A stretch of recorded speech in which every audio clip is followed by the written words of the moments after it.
ডিব্ৰুগড়ত সংঘটিত হৈছে এক লোমহৰ্ষক বিভৎস পাশবিক ঘটনা। এগৰাকী 22 বছৰীয়া যুৱতীক ধৰ্ষণ কৰি হত্যা কৰি উলংগ অৱস্থাত পেলাই দিলে চেঁচা নদীত। ঘটনাটো সংঘটিত হৈছে বকুল মাজগাঁও চাপৰি লাইনত। ধৰ্ষণকাৰী ঘাতকৰ নাম বৰুণ মুণ্ডা, ঘৰ লাহুৱাল টিমনাত। 5 দিন ধৰি সন্ধানহীন হৈ আছিল শোভা মাঝি নামৰ যুৱতীগৰাকী। 9 জানুৱাৰীৰ পৰা সন্ধানহীন হৈ থকা যুৱতীগৰাকীক মৃত অৱস্থাত 13 জানুৱাৰীত উদ্ধাৰ হৈছিল।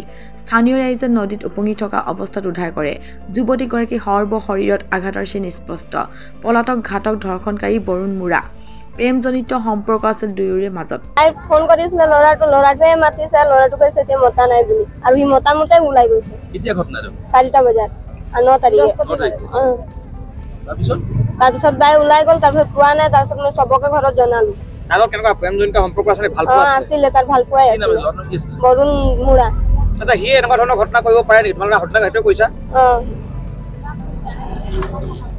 আৰু সিয়ে কৰিছে, আৰু কোৱাই নাই সি কোৱা নাই কৰা বুলি। এতিয়া কি বিচাৰিছা তোমালোকে? আপোনালোকে কি বিচাৰিছে?